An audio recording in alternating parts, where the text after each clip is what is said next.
In this remote desert area, about 75 miles northeast of Las Vegas, Nevada, the Atomic Energy Commission, in collaboration with the United States Army and Air Force, will conduct the atomic test known as Exercise Desert Rock.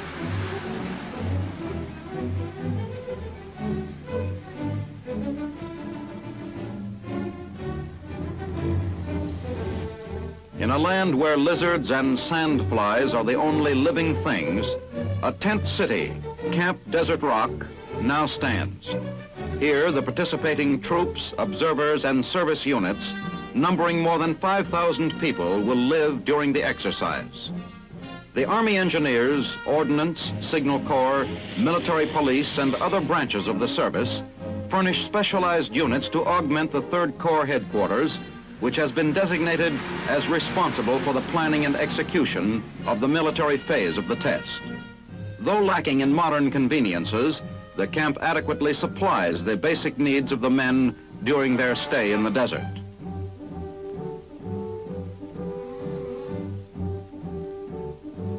The mess tents, the PX tents, the barber shop, an outdoor cafeteria, and the living quarters all combine to form a typical Army installation in the field. Since there are no wells at Camp Desert Rock, it is necessary to haul water to the camp. Vast quantities are trucked in from Indian Springs Air Force Base, 17 miles to the south. Frozen meats and poultry supplement the standard Army field ration.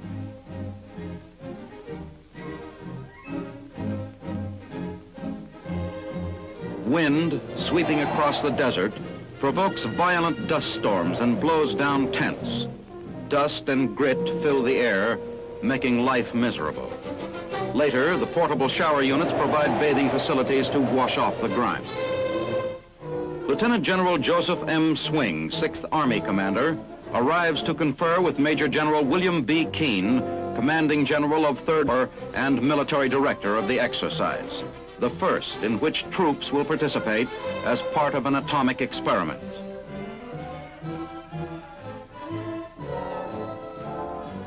To offer a basis for military planning, a tactical situation is assumed. In the war tent at Camp Desert Rock, General Keene discusses the various aspects of the exercise with General Swing. The operations plan assumes that a strong aggressor force, estimated at 2 armies in strength, has landed on the northwest coast of the United States and is moving southeast with the intent of driving the U.S. forces ahead of them.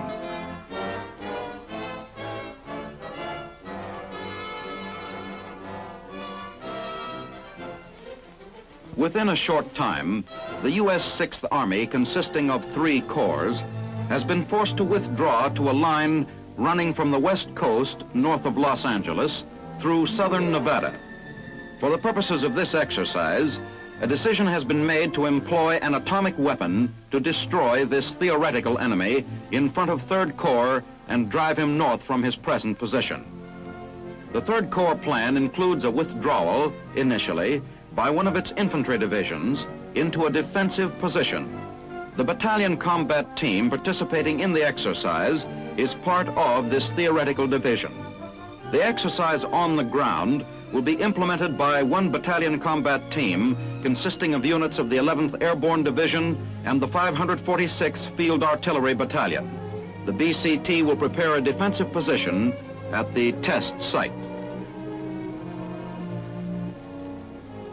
Corps augmentation units work busily in the forward area to install materiel. In this case, a Bailey bridge.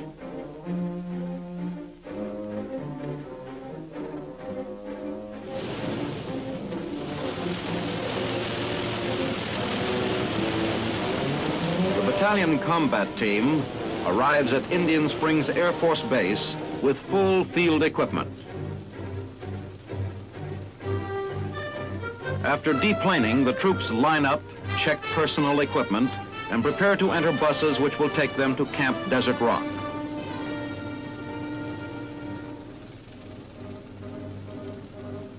General Keene is on hand to welcome them. The men carry their individual weapons as well as field packs.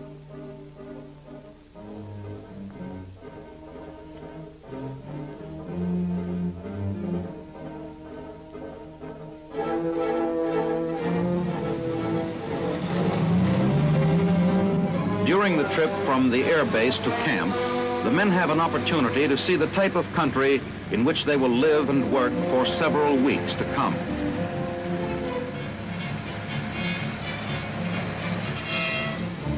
At camp, the buses are guided to the BCT area by MPs.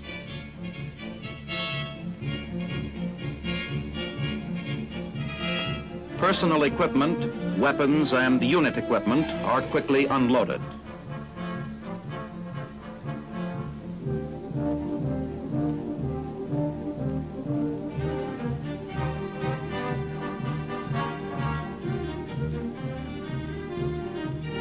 A welcome break from the desert heat finds the men moved in and ready for the work-filled days ahead. Orientation lectures are given on the effects of an atomic weapon. In addition, the men are thoroughly drilled in the part they will play in the exercise. Military police, truck drivers, evaluators, and observers are briefed in detail. An understandable concern is usually expressed by troops about the dangers of entering an atom-blasted zone. In air bursts like the one which the men will see, and the type which would normally be used against troop concentrations, no serious amount of radioactivity remains in the ground. In order to evaluate the effect of the atomic weapons, 9 test positions have been set up at varying distances from ground zero, the exact point at which the bomb will be detonated. At the battalion combat team area, the men will dig in and construct foxholes and machine gun emplacements. A convoy carries them to within marching distance of this spot.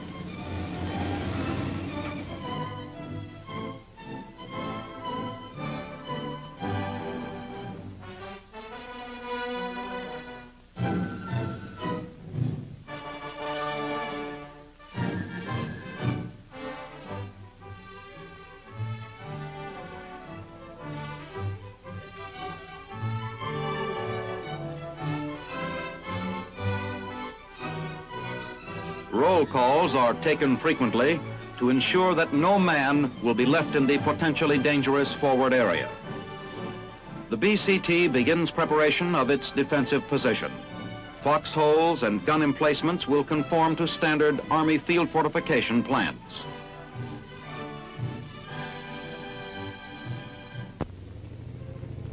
Bulldozers and other earth-moving machines scoop out gun emplacements as construction of forward area installations continues rapidly.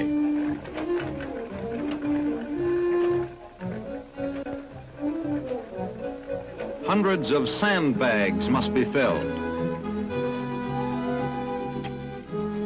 Concrete pillboxes and numerous foxholes remain to be dug.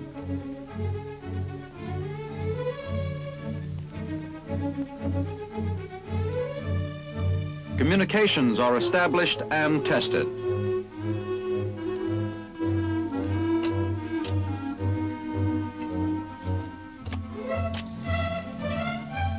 An artillery piece is maneuvered into position in one of the dug-in emplacements.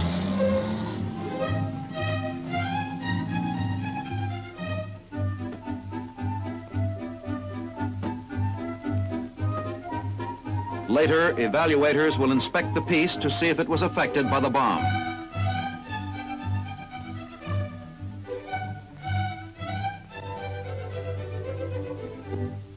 During a break, sandwiches prepared at camp are eaten on the spot before the men move on to a new position and new tasks.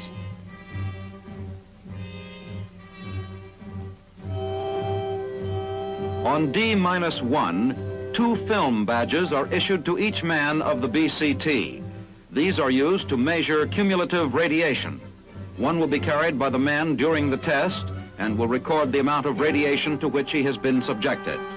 The second badge, left with the individual weapon in the BCT area, will record the amount of radiation he would have received had he been present at that point during the blast. Now on D-1, the BCT has almost completed preparations in the forward area. As the final step, weapons with film badges firmly attached are carefully placed in the individual field fortifications. Here they will remain until retrieved after the detonation on D-Day.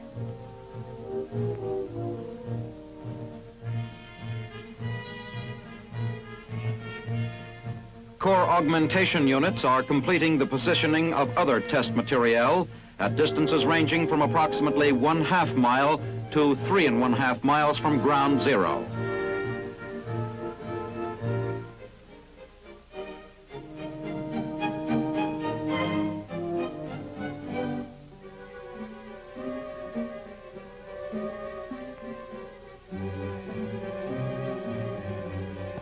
Sheep are placed in a variety of emplacements and shelters. Some are placed in enclosures at ground level, while others are placed in below ground positions.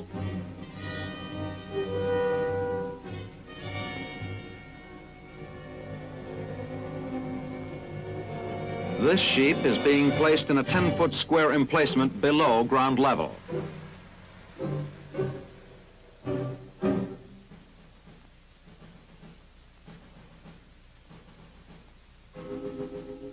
Tactically placed personnel field fortifications have been laid out to test their effectiveness against an atomic explosion.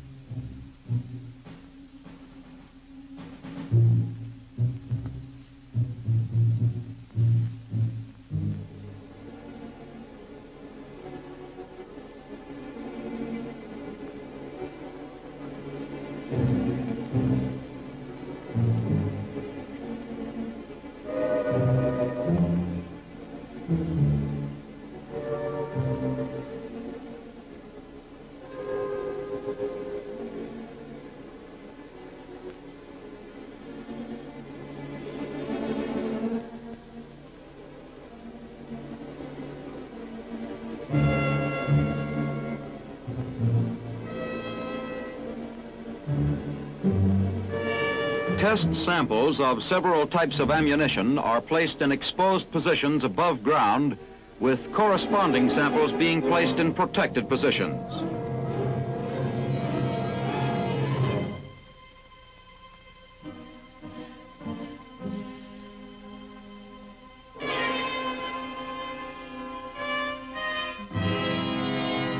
As D-1 draws to a close, all troops are withdrawn from the forward area test site, which now becomes a no man's land until after the detonation of the A-bomb on D-Day.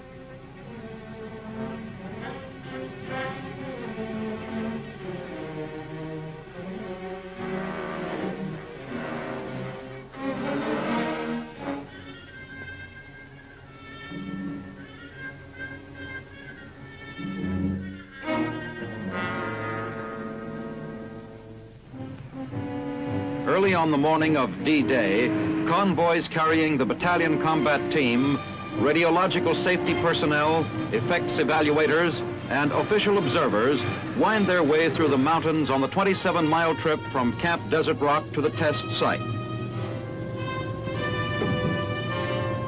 In a parking area near the observation position, the men detruck in the cold of early morning. The observation point is about 7 miles from ground zero.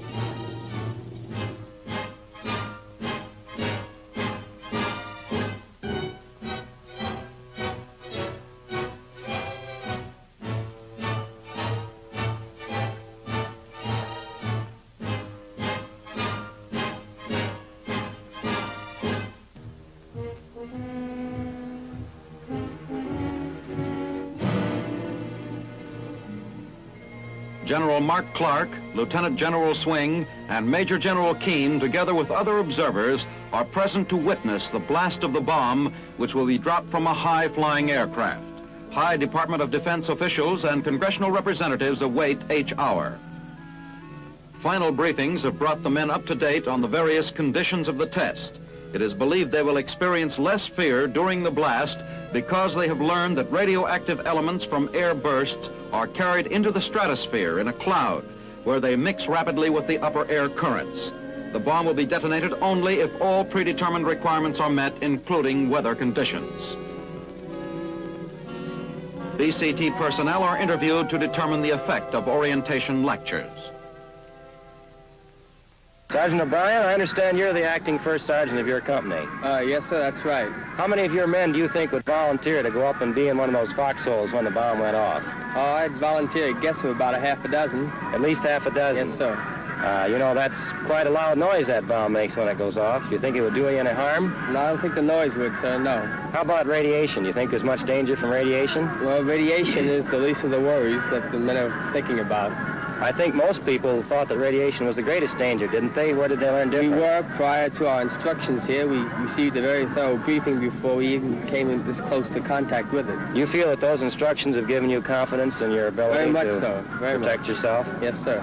How about the exercise you're going through up there? Is that something you think the men will go through with all right? Yes, sir, I think they'll do very well in it. They're mentally ready for it. They're eager and ready to go. Good. Well, we're glad to have you here. As each hour approaches, those men without protective glasses are instructed to sit down on the ground and face away from the blast. The bomb has left the plane.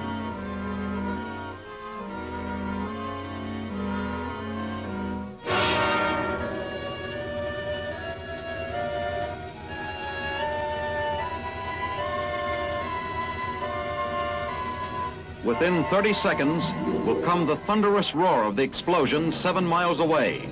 The typical mushroom-shaped cloud boils upward.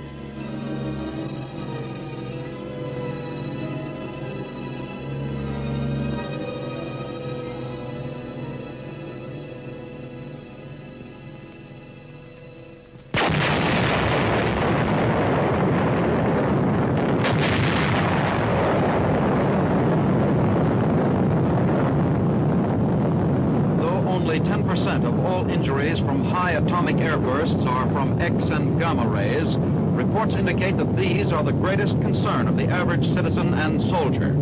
This test, in which combat troops are participating, is designed to dispel much of the fear and uncertainty surrounding atomic radiation and the effects of these rays.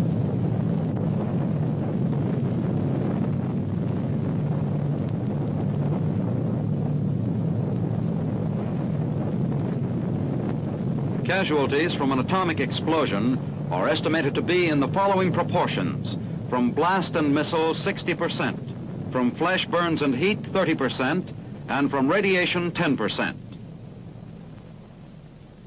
Post-blast interviews are conducted. Sergeant Gutierrez, you've seen a lot of action. Tell us just exactly how this thing looked to you. Think it's much of a weapon? I think it is, sir. Tell us about it. How did it look? Well, my point of view, I think it's a terrific weapon, and I'd hate to be under it. Would you like to be any closer to it than you were?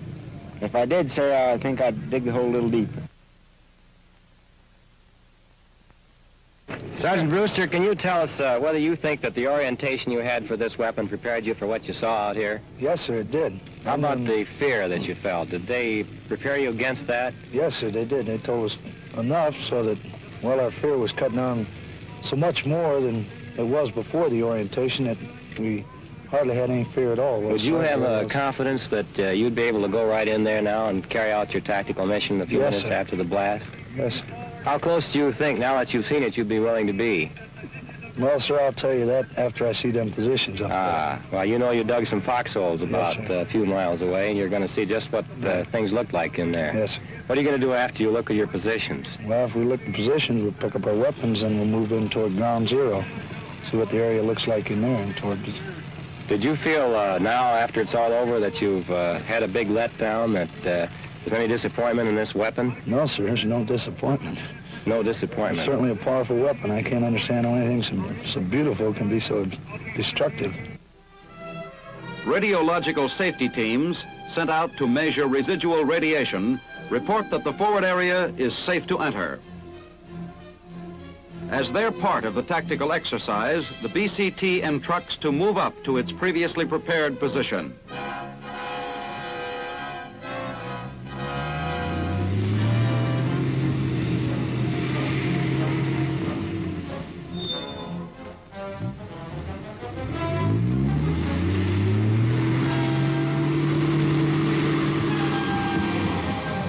Here, the men detruck and move forward to examine their foxholes and weapons.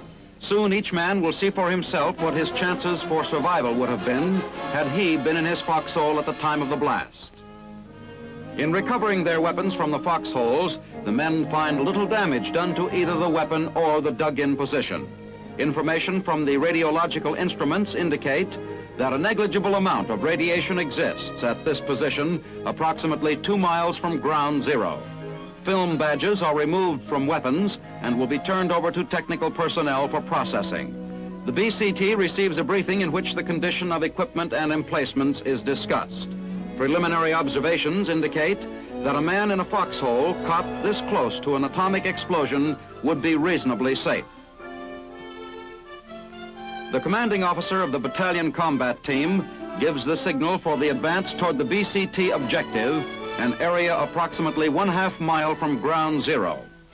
In a formation of 15 columns abreast, the team moves across the desert, which only a short time before was subjected to the atomic blast.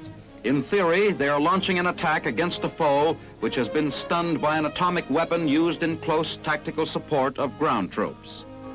The radiological safety teams, with their detection instruments, have moved out ahead of the troops.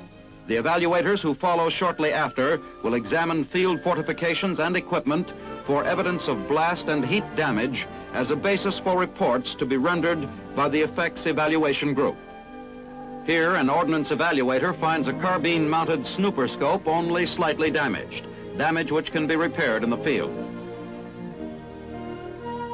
In some cases, the paint on tanks, recoilless rifles, howitzers, and other metal equipment was seared and scorched by the intense heat on the side nearest the bomb.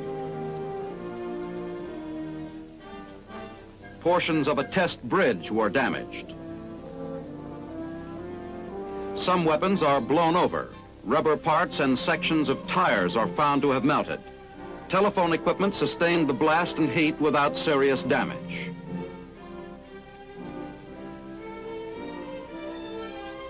The evaluators and observers examine field fortifications and find them intact even at positions closest to ground zero, though heat has scorched wooden supports.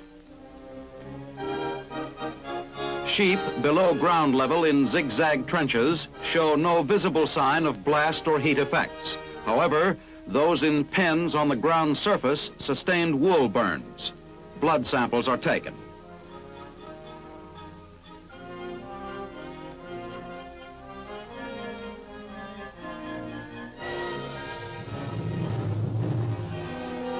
A .30 caliber machine gun is checked for radiation. Other standard Army field equipment and vehicles show considerable damage from heat and blast.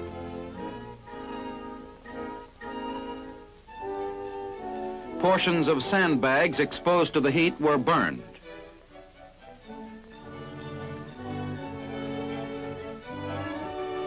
Some of the portable water storage tanks of the type used in Camp Desert Rock were partially collapsed from blast, while others caught fire and burned to the ground. The metal canister is all that remains of a test gas mask. The canvas on vehicles was blown off and burned. Clothing on a dummy is scorched. A field desk is overturned and partially charred. At the closest position, telephone wire is blown down and the poles scorched and broken.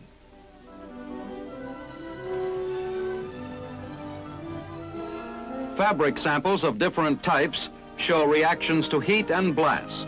Field wire and telephones give evidence of scorching and burning.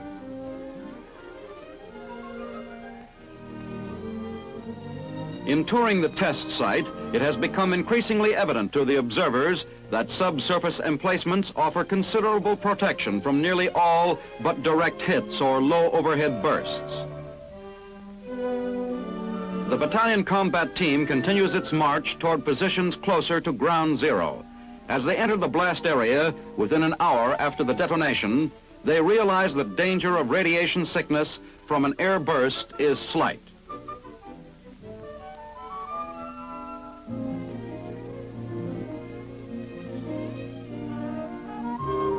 A zone pole several hundred yards from ground zero is inspected by a radiological safety man. Only slight evidence of radioactivity is found. The combat team proceeds with its tactical mission, continuing the simulated attack by passing through a portion of the bombed area. In these closer positions, the men inspect the sheep and the zigzag trenches.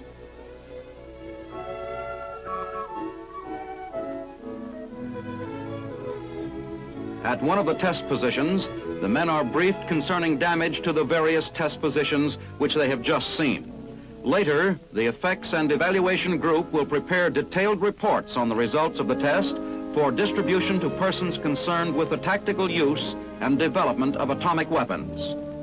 Before entrucking for camp, VCT participants in the test are inspected with radiological detection instruments for evidence of radiation. A thorough head-to-foot examination will reveal any accumulation of radioactive material. Vigorous sweeping with a broom removes contaminated dust and dirt from shoes and clothing.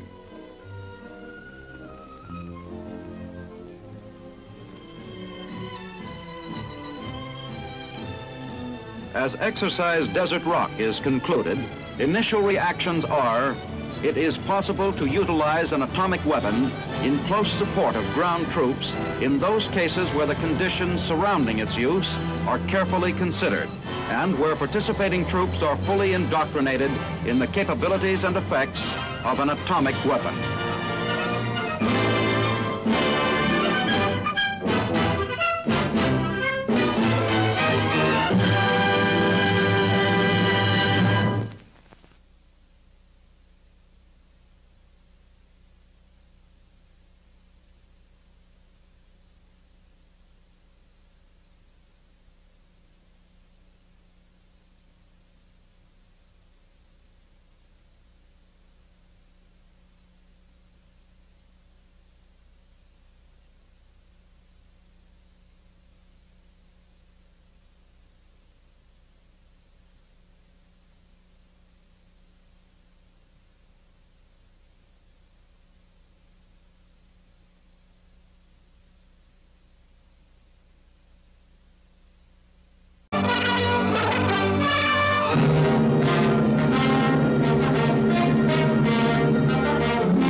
In this remote desert area, about 75 miles northeast of Las Vegas, Nevada, the Atomic Energy Commission, in collaboration with the United States Army and their 6th Army Commander, arrives to confer with Major General William B. Keane, Commanding General of 3rd Corps and Military Director of the exercise, the first in which troops will participate as part of an atomic experiment.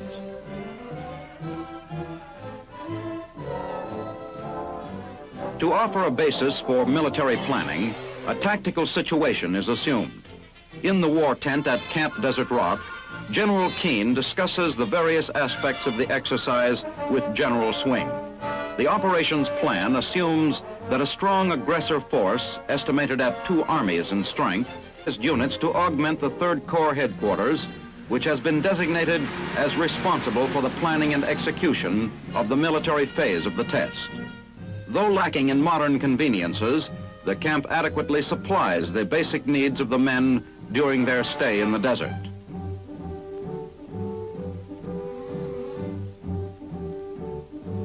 The mess tents, the PX tents, the barber shop, an outdoor cafeteria, and the living quarters all combine to form a typical Army installation in the field.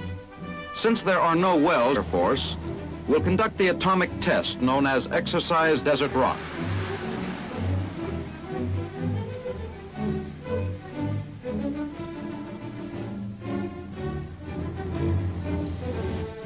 In a land where lizards and sandflies are the only living things, a tent city, Camp Desert Rock, now stands. Here, the participating troops, observers, and service units, numbering more than 5,000 people, will live during the exercise. The Army Engineers, Ordnance, Signal Corps, Military Police, and other branches of the service furnish specialized at Camp Desert Rock. It is necessary to haul water to the camp. Vast quantities are trucked in from Indian Springs Air Force Base, 17 miles to the south. Frozen meats and poultry supplement the standard Army field ration.